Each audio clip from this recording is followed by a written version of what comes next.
수도권에 있는 교회에서 소규모 집단 감염 사례가 속출하고 있습니다. 서울 관악구 왕성교회에서 시작된 집단 감염이 계속되면서 관련 확진자 수만 최소 31명으로 집계됐습니다. 이처럼 종교시설에서 비롯된 집단 감염이 잇따르자 방역당국은 종교시설에 대한 모임 자제를 권고했습니다. 현장 나가 있는 취재기자 연결합니다. 엄윤주 기자.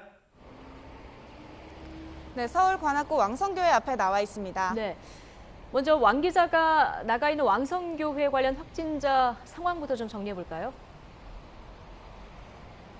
네, 지금까지 파악된 왕성교회 관련 확진자는 최소 31명입니다. 조금 전 서울 독산동에 사는 32살 남성이 코로나19 확진 판정을 받았습니다. 왕성교회 청년부 교인인 이 남성은 지난 26일 양성 판정을 받았던 교인과 함께 식사를 한 것으로 알려졌습니다.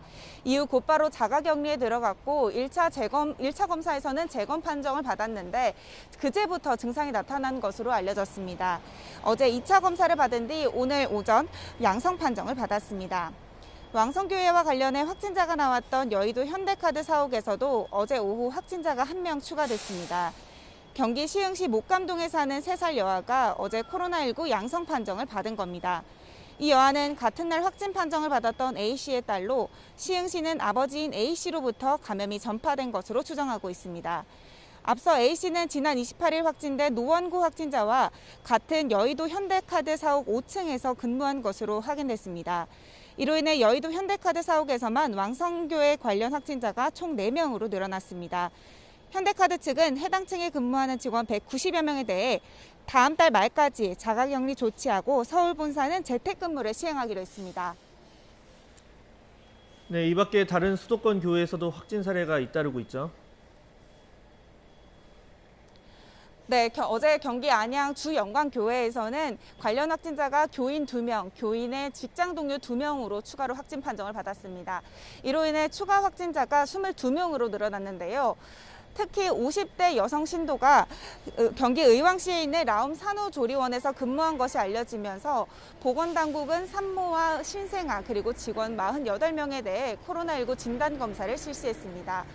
오늘 오전 의왕시는 전원 음성 판정을 받았다고 밝혔습니다. 한편 경기 용인시에 있는 이마트24 물류센터에서도 20대 직원과 30대 직원이 추가로 확진 판정을 받았습니다.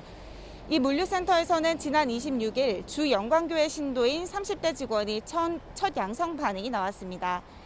방역당국은 주영광교회에서 지난 21일과 24일 30명이 좁은 공간에 촘촘히 앉아 예배를 보고 식사까지 함께했다는 점에서 연쇄 감염이 일어나고 있는 것으로 보고 있습니다.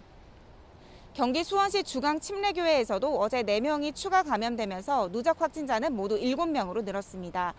이처럼 종교시설에서 비롯된 집단 감염이 잇따라 발생하자 방역당국은 종교시설에 대한 모임 자제를 권고했습니다. 특히 종교시설의 경우 밀집해 대화하거나 찬송, 식사 등을 함께하는 등 침방울로 인한 전파 우려가 높은 상황이기 때문에 소모임과 수련회 등은 취소하거나 비대면으로 전환해 주길 바란다고 당부했습니다. 지금까지 관악구 왕성교회 앞에서 YTN 엄윤주입니다.